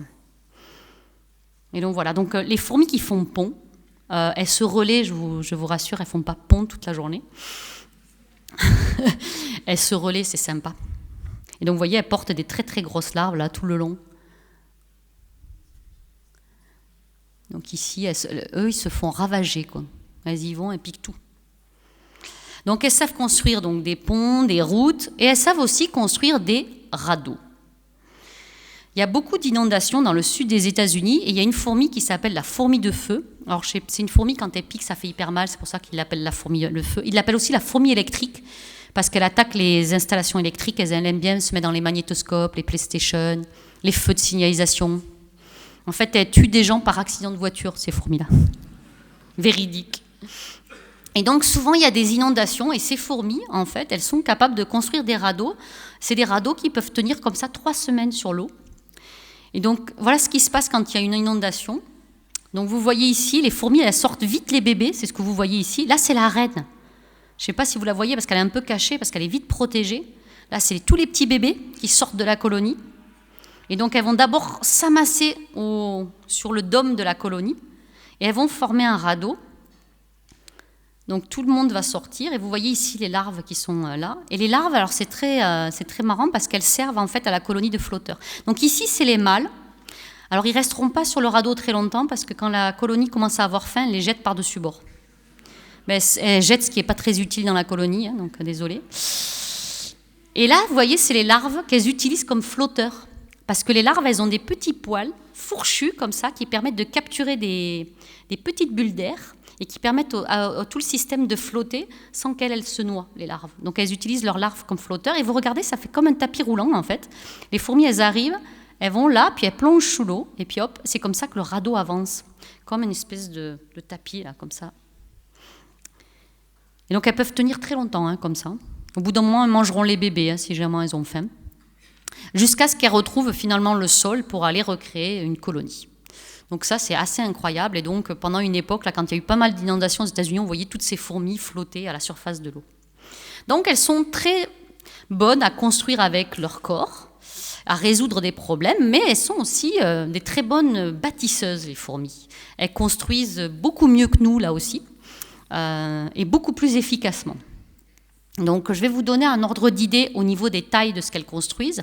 Ça, c'est des nids de fourmis granivores. En fait, les scientifiques ont mis une espèce de plâtre à l'intérieur pour faire un moulage. Donc, vous voyez la taille, en fait. Donc, vous avez tous les trucs plats que vous voyez ici. Ce sont des chambres où les fourmis s'installent. Donc là, c'est Walter Tschinkel, c'est le scientifique qui fait ces moulages-là. Vous voyez, c'est la taille de l'humain, alors qu'une fourmi, à son échelle, c'est tout petit, petit, petit. Et alors les fourmis, ça équivaut à une espèce de gouffre qui ferait 200 mètres de profondeur à notre échelle. Sauf qu'elles déménagent tous les 4 mois. Donc elles construisent un gouffre de 200 mètres de profondeur tous les 4 mois pour aller 10 mètres plus loin. Et alors, ce qui est très rigolo chez ces fourmis-là, c'est qu'elles prennent aussi la déco, parce que ça, c'est un truc qu'on ne s'explique pas. Elles aiment bien manger des mille-pattes, qu'elles coupent en morceaux, et elles gardent les morceaux pour décorer autour du nid. Et quand elles partent aussi avec les petits morceaux qu'elles remettent autour du nid. Les scientifiques n'ont pas su expliquer pourquoi. Mais elles déménagent à 10 mètres pour refaire un méga trou.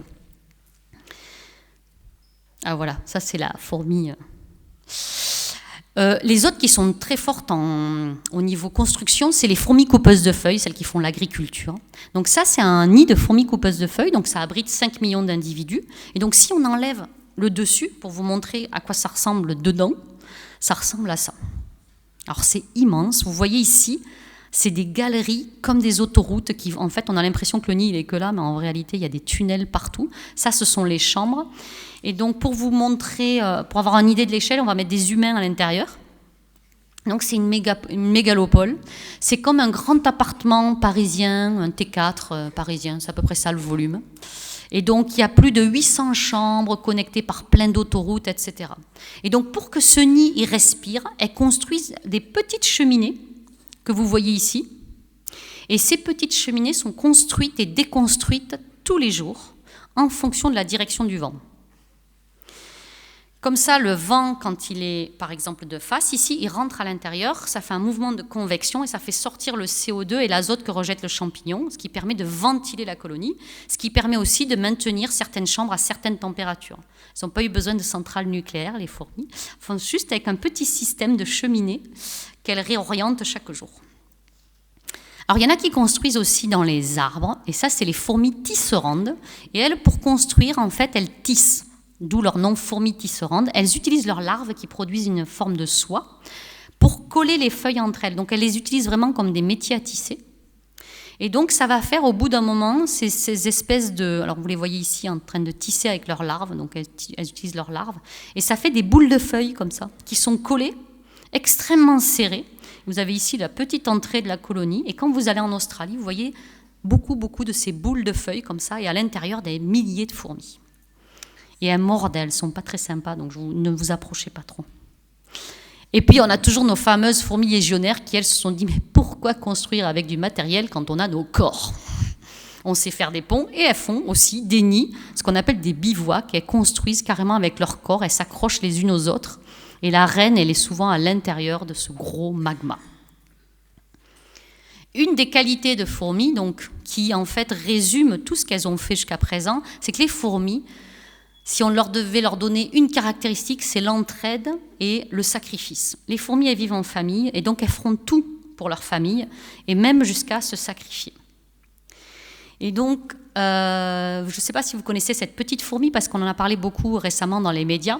C'est une fourmi africaine qui a montré qu'elle était capable de soigner ses sœurs quand elles partent chasser et qu'elles sont blessées.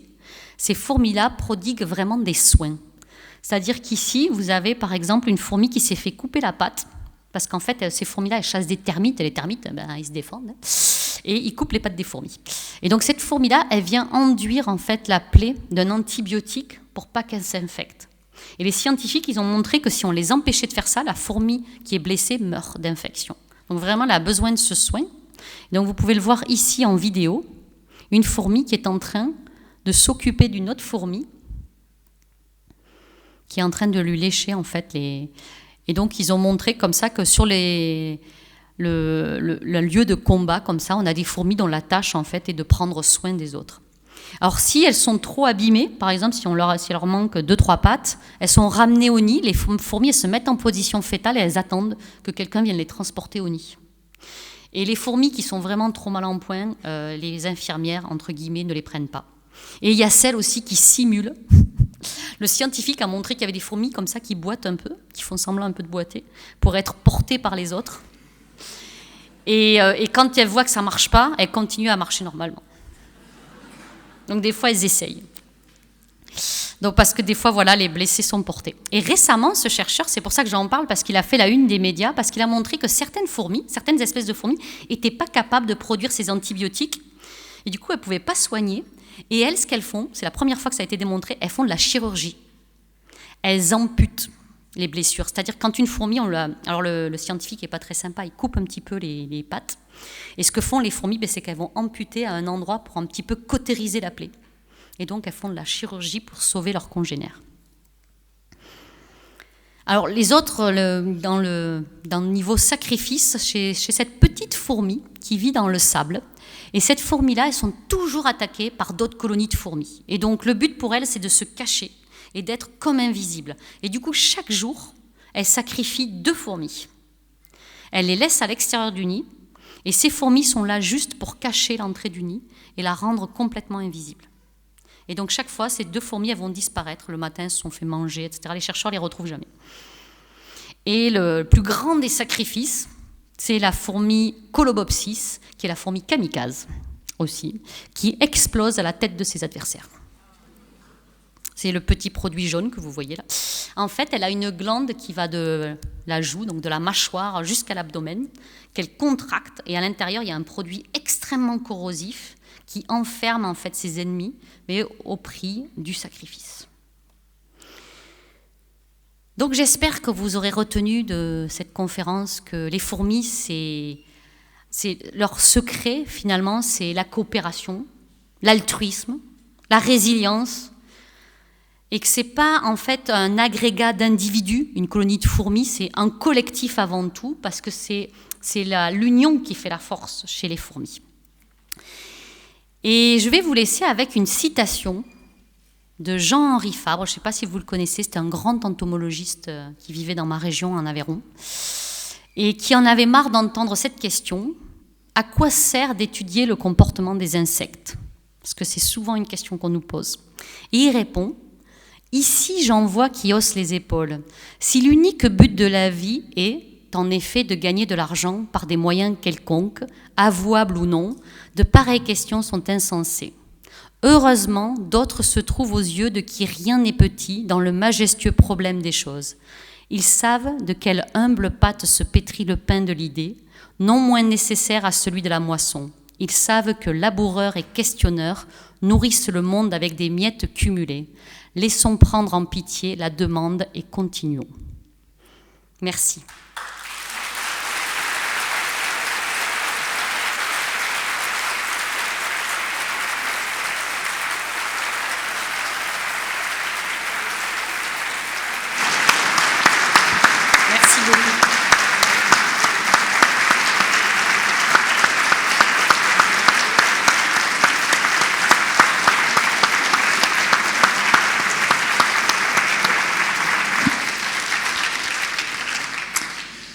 Merci, c'était waouh.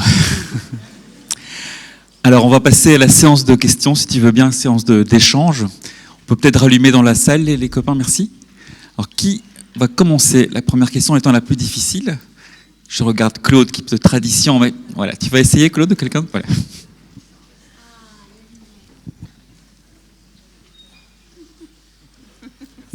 Je me fais avoir à chaque fois. Bonjour, merci beaucoup pour cette conférence extrêmement vivante et très intéressante. Apparemment, les fourmis ont inventé beaucoup de choses avant nous, la culture, l'élevage, mais je crois qu'elles ont aussi inventé la guerre. Est-ce que vous pourriez nous en dire un mot?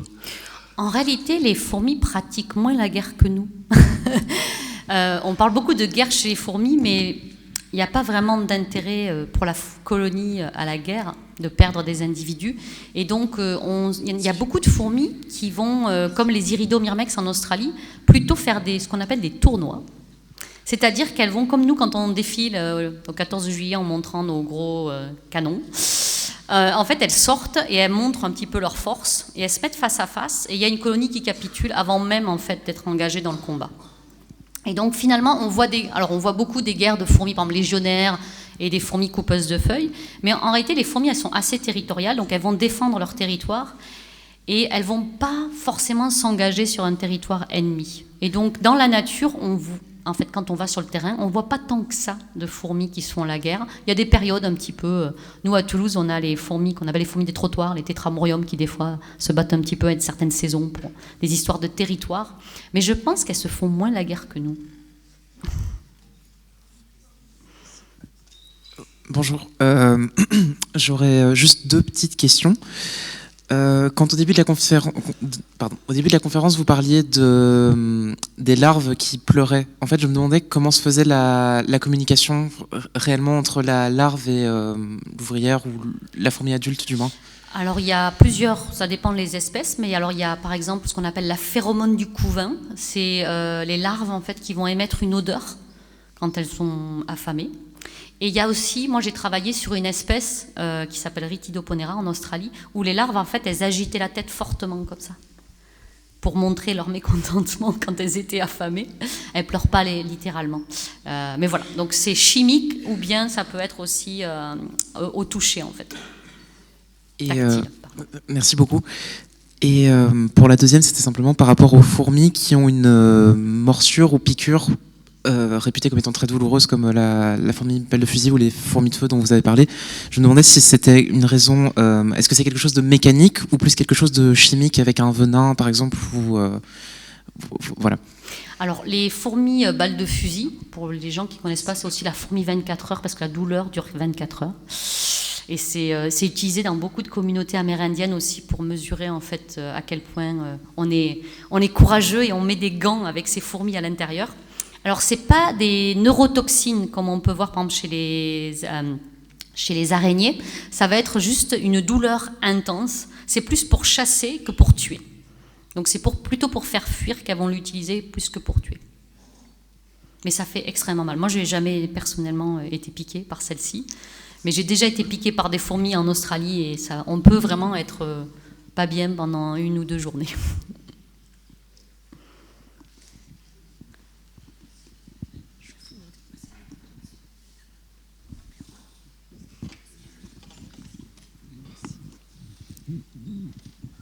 Bonsoir. Vous avez abordé l'idée de famille chez les fourmis et des colonies, une reine qui quitte une colonie pour aller en fonder une autre. Est-ce qu'il y a des liens familiaux qui restent entre les colonies? Chez certaines espèces, oui. Par exemple, chez les fourmis des bois, les Formica, on appelle ça des colonies polydomiales parce que tous les nids restent connectés. Et donc, ça forme des grands réseaux. Et donc, par exemple, en Suisse ou au Japon, on a des colonies comme ça sur plusieurs hectares, en fait, avec des nids qui sont tous connectés entre eux et qui ont certains liens familiaux. C'est des reines qui sont parties et ils s'échangent des nourritures, ils s'échangent des ouvrières. Donc, il y a des échanges. Mais ça ne se fait pas chez toutes les fourmis. Et en fait, je voulais insister sur l'effet de famille parce que nous, quand on parle de la société humaine, ici, on n'a pas de liens familiaux. Donc, c'est pour ça aussi qu'on est moins altruiste. Mais dans une colonie de fourmis, elles ont toutes des liens familiaux. Donc, elles ont toutes un intérêt à être altruistes. Et c'est pour ça qu'en fait, là, quand on compare société humaine, société de fourmis, c'est pas vrai. On devrait comparer une famille humaine et une famille du coup de fourmis. Et là, peut-être qu'on aurait plus de similitudes.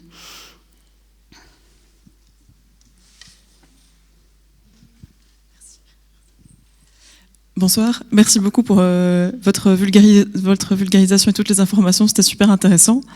Quelques petites questions. Qu'est-ce qui fait qu'une fourmi a autant de force morphologiquement ou histologiquement? Est-ce qu'il y a eu des études qui ont été effectuées? C'est juste une question d'échelle en fait. C'est entre l'air et le volume ne varient pas de la même façon avec la taille. C'est des mathématiques. Et c'est pour ça qu'elles ont autant de force. Et il y a aussi le fait qu'elles ont un exosquelette.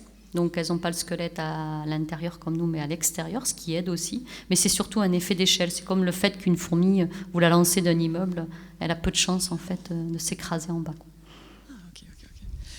Et juste encore une petite question. Quand elles font des constructions avec leur corps, est-ce que c'est pas dangereux pour les prédateurs? Elles sont plus vite repérées, non? Alors, les fourmis légionnaires qui font leur nid avec leur corps, elles ont peu de prédateurs. C'est des grosses prédatrices. Donc, en fait, il faut voir que dans ces gros conglomérats, il y a plusieurs millions de fourmis. Et donc, aucun oiseau ou reptile va s'aventurer, en fait, Parce que, je ne sais pas si vous avez vu, mais les fourmis légionnaires, en plus, sud-américaines, elles ont des mandibules, alors elles mordent. Moi, j'ai des collègues qui ont été, ils ont dit, mais c'est l'enfer. Et alors, pour la petite anecdote, parce que ça, c'est assez rigolo, il y a plusieurs espèces. Elles s'appellent des écitons. Et j'ai un collègue, il dit, je vais récolter des écitons en Amérique du Sud. Et il demande à un collègue, comment tu fais pour les récolter? Il dit, ben, c'est facile. Tu arrives, comme elles sont très serrées quand elles sont en essaim, elles sont vraiment agrippées par les griffes, tu peux prendre l'essaim entièrement, le porter comme ça et le mettre dans une poche poubelle. Donc lui, il y va, il trouve la boule, il y va, et là, ça tombe comme un liquide, quoi. Et il en a partout. Il me dit, je me suis mis à poil dans la forêt. Et du coup, il rappelle son collègue, il dit, mais tu m'as donné un super mauvais conseil. Il me dit, ah, mais toi, c'était Éciton Burchelli. Ah, moi, je te parlais des Écitons Amatum, parce que les autres, elles se tiennent pas beaucoup dans l'essaim. Et donc, en fait, juste par une petite erreur de précision sur l'espèce, il s'est retrouvé avec des fourmis et il a dit qu'il avait passé vraiment un sale quart d'heure. Donc non, on ne s'aventure pas à toucher un raid d'écitons. Et est-ce qu'on sait pourquoi est-ce qu'elle déménage tous les 4 mois? Pour trouver de la nourriture. Ah, c'est pour ça, d'accord. Okay. Quand on vide le supermarché à côté, comme il ne se remplit pas, ben, elle déménage. Merci beaucoup. Merci. Bonsoir. Bonsoir. Et j'avais une question. En fait, là, on vient de voir les fourmis sur un aspect qui est vachement humain, mais dans la culture pop, on voit beaucoup de fourmilières se faire écraser, incendier, même dans les séries comme Malcolm, où c'est hyper rigolo, enfin, entre guillemets, où on les voit se faire écraser, même sur des chemins, même en réalité, il y a beaucoup de personnes qui s'amusent à les tuer. Et même sur Internet, on voit beaucoup de gens mettre du métal en fusion dans les nids pour en faire des objets de déco et tout ça. Donc comment on lutte pour protéger les fourmis face à une culture qui ne les voit pas vraiment comme des êtres vivants, mais plutôt des petites choses rigolotes à tuer, en fait. Oui, c'est vrai qu'en fait, il y a ce côté, tous les enfants, le côté avec la loupe pour les faire cramer, etc. C'est la curiosité, parce qu'en fait, on a l'impression d'avoir une petite ville devant soi et on joue un petit peu à Dieu, quoi. Et alors, on peut leur communiquer à quel point les fourmis sont intéressantes. Moi, c'est ce que je fais. Mais en fait, les fourmis qui sont maltraitées, je ne dis pas que c'est bien, mais il ne faut pas les maltraiter, mais c'est souvent pas des fourmis c'est celles qu'on voit chez soi. Moi, j'ai plutôt tendance à essayer de protéger actuellement les fourmis qu'on n'a pas. En fait, il y a 13 000 espèces de fourmis, mais on estime le nombre à 27 000. Parce qu'il y en a plein dans les forêts tropicales qu'on ne connaît pas. Et en ce moment, avec la déforestation, etc., on va perdre des espèces avant même de les avoir découvertes. Et donc je pense que l'effort, si on doit protéger les fourmis, il vient de là, de protéger contre le réchauffement climatique, la déforestation, la fragmentation de l'habitat. Parce que ça, c'est un vrai problème, parce qu'on perd des espèces.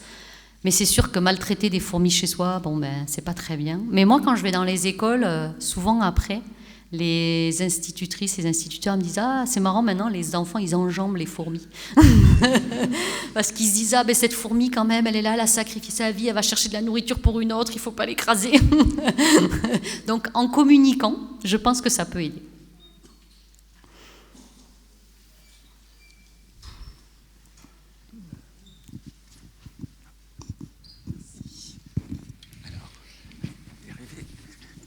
On prévoira 5 micros la prochaine fois. Ça fait faire du sport. Oui. Merci pour votre exposé, madame. J'aurais une petite question un peu plus précise. On a vu dans votre exposé plusieurs types de fourmis, certaines ancestrales, type Paraponera, type Odontomachus, des fourmis relativement vieilles, et des fourmis beaucoup plus évoluées, Acromirex, Atta, Eucophila. Comment se fait-il, alors que les niches écologiques soient si proches l'une de l'autre, des fourmis beaucoup plus évoluées ne supplantent pas ces fourmis plutôt ancestrales, comme les placentaires ont pu les faire sur les marsupiaux? Alors, c'est toute une question de comment on appelle évoluer. Alors moi, je dis c'est des espèces qui ont divergé plus tôt, mais elles ne sont pas primitives dans le sens où elles existent toujours à présent. Donc, on ne peut pas parler d'espèces, entre guillemets. C'est qu'elles ont divergé il y a plus longtemps, mais elles sont quand même évoluées, ces fourmis-là. Elles ne sont pas restées dans l'état où elles étaient quand elles ont divergé. Ensuite, elles ont, par exemple, les Platythyra punctata, par exemple, qui sont des petites ponérines clonales. Avant, elles avaient des mâles, et donc ça, c'est une évolution d'avoir perdu le mâle, par exemple, ce qui lui a permis de ne pas avoir à sortir de la colonie pour se reproduire, rester protégées. Donc, c'est pas parce qu'elles sont ancestrales qu'elles ont arrêté d'évoluer. Donc, pour moi, en fait, elles occupent des habitats qui sont différents. Elles sont en compétition, mais elles ne mangent pas la même chose. Donc, elles ne sont pas réellement... Par exemple, une Odontomachus, elle ne va pas manger la même chose qu'une Atta. Donc, elles n'occupent même pas le même espace. Donc, finalement, elles arrivent à cohabiter. Et quand on regarde en fait sur un arbre en Amazonie, on a plus de 50 espèces différentes qui cohabitent.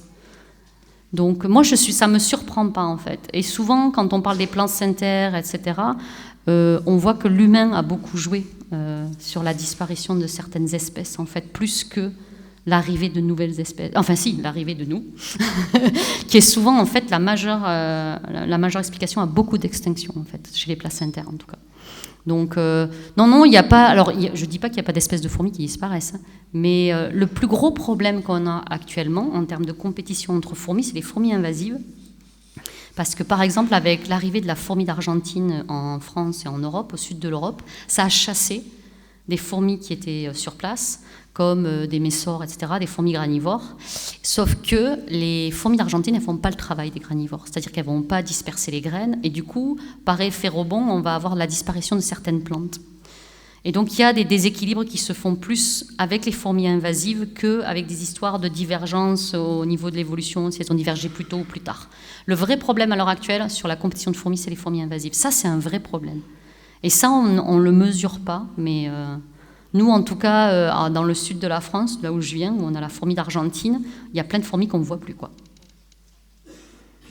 Et la fourmi d'Argentine en Argentine, elle est beaucoup plus sympa, bizarrement. Alors, j'ai une question tout aussi précise, mais beaucoup plus profane, ici. Ah, pardon. Voilà, alors que s'est-il passé le 16 juillet en Belgique ? Alors, je vous pose cette question parce que c'était la veille de notre départ en vacances et j'avais laissé le Velux ouvert et on a été envahis, mais de centaines de fourmis volantes. En tout cas, ça ressemblait à des fourmis et c'est la première fois de ma vie que je vois ce genre de choses. Donc, l'immeuble, donc c'était en hauteur, hein. Donc, je me suis dit, c'est peut-être dû à la pression atmosphérique, mais qu'est-ce qui s'est passé ? Autant de fourmis volantes, j'avais jamais vu. Et il n'y avait rien eu la veille, puisque à cette période-là, on laisse la fenêtre ouverte en permanence, et il n'y a rien eu le lendemain non plus. Non, l'essaimage, la plupart du temps, ça dure une journée. Une demi-journée, en fait. Elles partent toutes en même temps, de manière synchrone. Et du coup, c'est pas très surprenant. Mais il est possible que la colonie, en fait, elle était chez vous. Déjà. Ça m'est arrivé il n'y a pas longtemps. Je logeais sur l'île d'Oléron. Et pareil, un matin, la maison était remplie de fourmis ailées de camponotes qui vivaient, en fait, dans les poutres de la maison. Et on ne les voyait pas beaucoup, les ouvrières. Et on a vu, mais je ne sais combien de mâles, parce que là, c'était des mâles, qui ont tous émergé. On se dit, mais d'où ils sortent ? Et en fait, ils étaient déjà là, avant. En fait, ils ne sont pas rentrés, ils étaient dans la maison. Donc voilà, les essaimages, en fait, c'est souvent une journée. En fait, elle produit ça, c'est vraiment... D'habitude, les reines, elles se mettent sur la colonie et elles s'envolent toutes en même temps. Voilà, une question ici. Vas-y. C'est quoi la gelée... Bonjour, déjà, c'est quoi de la gelée royale de fourmis ? Ah, alors la gelée royale, on parle beaucoup pour les abeilles, mais il n'y a pas de gelée royale pour les fourmis vraiment. Alors pour donner une reine de fourmi, la larve, elle est nourrie différemment, mais c'est pas avec une gelée royale, elle est nourrie avec un peu plus de protéines que ses sœurs, et c'est pour ça qu'elle devient une reine. Et donc elle est nourrie différemment, mais on n'a pas comme chez les abeilles de gelée royale. Merci. Merci à toi. Super.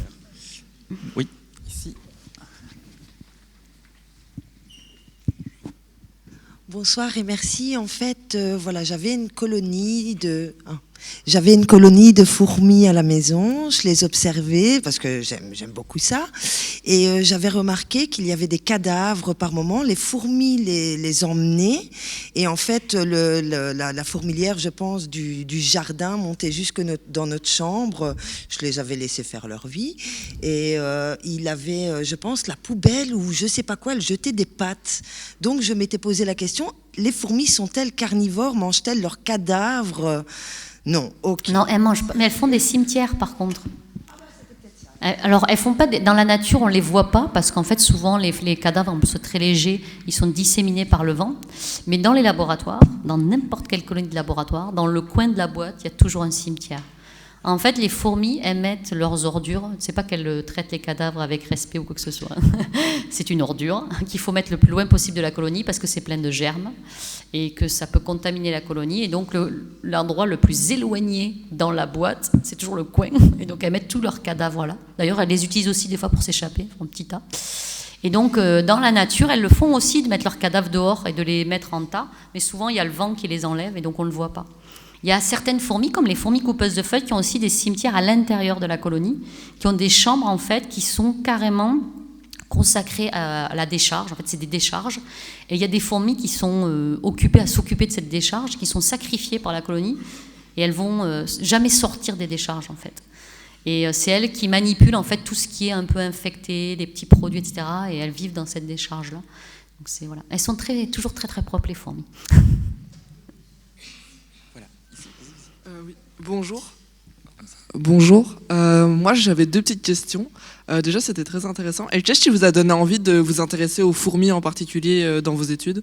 Alors, au début, je travaillais sur les abeilles, mais je suis devenue allergique. Et qu'est-ce qui est plus proche d'une abeille? Une fourmi. Donc, j'avais une passion pour les animaux de base, mais je n'avais pas une passion démesurée pour les fourmis au départ. Quand j'étais petite, j'aimais ça, mais pas plus qu'un autre animal. Et c'est juste qu'en fait, j'aimais bien les insectes sociaux, par contre, et j'avais commencé par l'abeille. Ok. Et ma deuxième question, c'est j'ai un pote, il a des fourmis, mais au début, il a pris l'habitude de les nourrir vraiment à côté de leur nid, et dès qu'il éloigne l'aire de chasse, les fourmis se laissent mourir. Est-ce que c'est possible qu'elles se soient habituées à la fainéantise et du coup, elles n'arrivent pas à revenir à un mode plus explorateur? Alors les fourmis, elles apprennent déjà, elles ont sûrement appris où était la nourriture. Mais c'est quand même rare que des fourmis n'explorent pas. J'ai jamais vu, en tout cas moi en laboratoire, des fourmis se laisser mourir. Donc je sais pas. Honnêtement, je ne sais pas répondre parce que j'ai jamais vu ça. Il n'y a pas de souci. Bonjour. J'ai une question parce qu'en fait, je connais plusieurs espèces de fourmis et je connais notamment les Camponotus fetchenkoi. Et ma question, ça se passe plus sur le Camponotus. Dans quel cas est-ce que... J'imagine que du coup, c'est famille et sous-famille. Comment est-ce qu'on décide de la famille principale par rapport à la taille, de la façon de se nourrir, etc.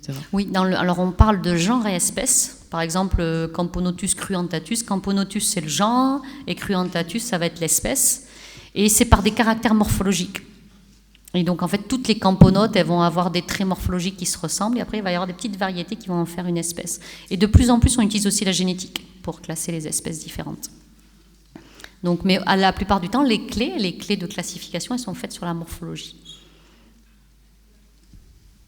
Ah, oui, bonsoir. Alors, je m'étais posé une question en voyant une fourmi toute seule dans un bus. Quelles sont ses chances de survie? Elles sont pas bonnes. Bah non, c'est ça. Donc, je m'étais demandé, si je prenais par exemple cette fourmi et que je la mettais dehors, elle ne peut pas se dire d'aller rejoindre une autre colonie autre que la sienne. Donc, en fait, elle peut mourir. À part si c'est une fourmi d'Argentine. Ah ouais. Parce qu'elles sont toutes d'une même colonie, jusque sur 6000 km. Donc là, ça irait. Mais non, une fourmi, en fait, qui se perdrait, la plupart du temps, en fait, elle souffre de manque d'eau. Et elle meurt souvent de manque d'eau, en fait. D'accord, si elles n'arrivent merci. pas à rentrer au nid. Si elles n'arrivent pas à trouver d'eau. Et après, bien sûr, il y a tous les prédateurs qui risquent de la manger.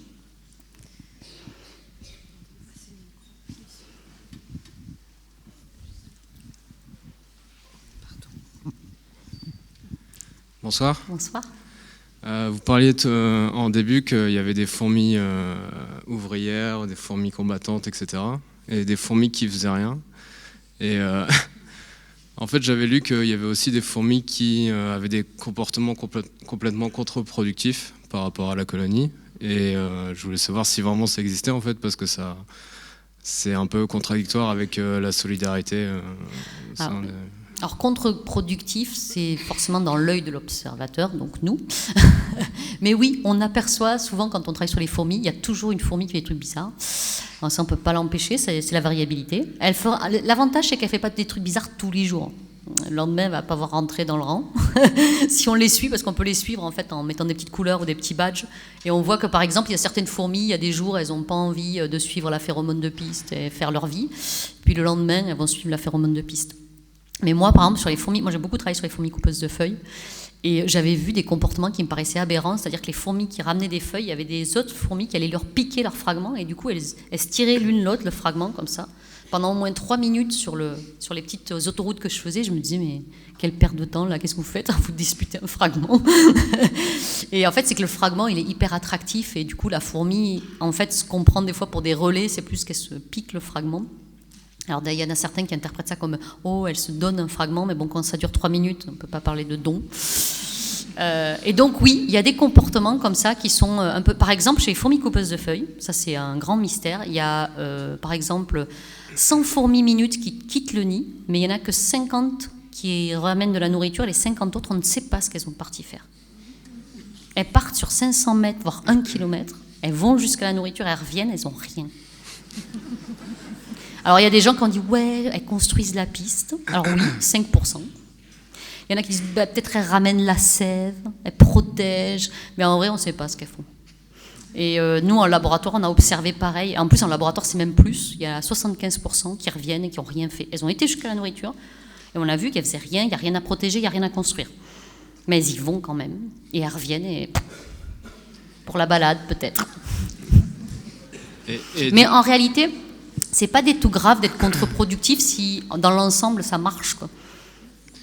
Et du coup, c'est quoi la répartition entre les ouvrières, les combattantes Alors, la proportion des soldats dans une colonie, ça va dépendre des conditions environnementales. Donc, habituellement, c'est 5% chez, par exemple, les fourmis avec les grosses têtes, la fédolée. Mais si on met cette colonie dans un environnement très stressant, c'est-à-dire que dans le laboratoire, si on met des nids à proximité avec des petits filets, comme ça elles peuvent sentir qu'il y a un ennemi à côté, elles vont commencer à produire plus de soldats, elles vont monter à 10%. Donc elles adaptent en fait la production des soldats en fonction des conditions. Mais on n'a jamais de colonie avec 100% de soldats, par exemple. Parce qu'un soldat, c'est beaucoup plus coûteux la colonie à produire, parce que c'est une larve qui va manger beaucoup plus, le développement est plus long, donc c'est coûteux. Donc elles ne font pas des soldats si ça sert à rien en fait. Ok, merci. Merci.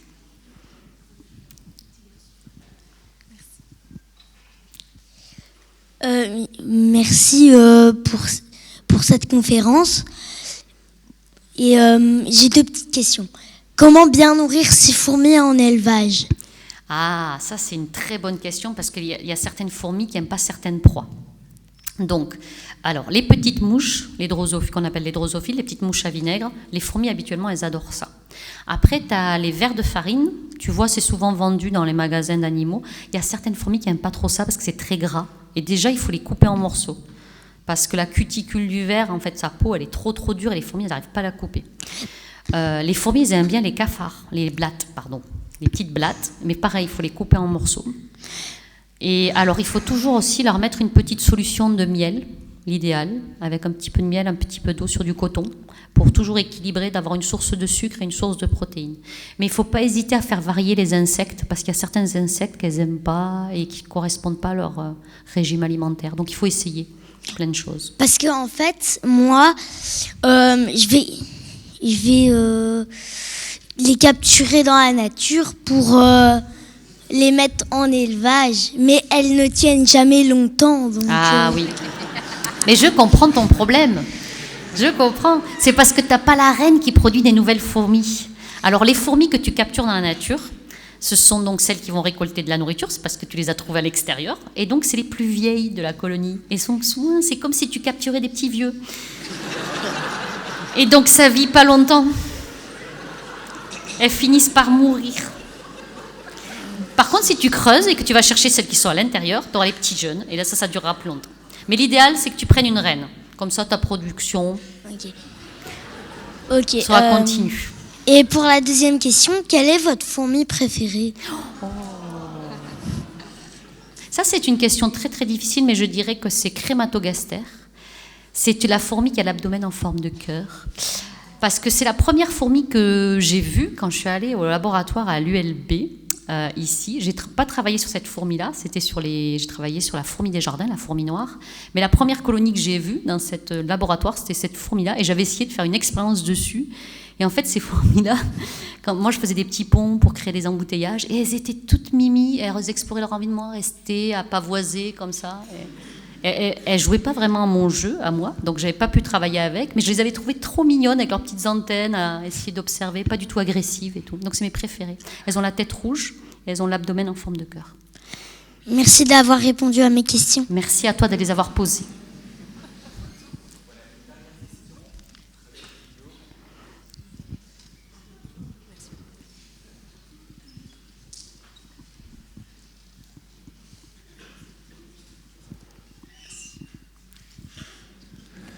Déjà un tout grand merci Audrey, c'était super agréable de t'écouter. Je crois que j'ai littéralement bu tes paroles pendant tout le long. Je crois que je suis pas le seul dans cette salle.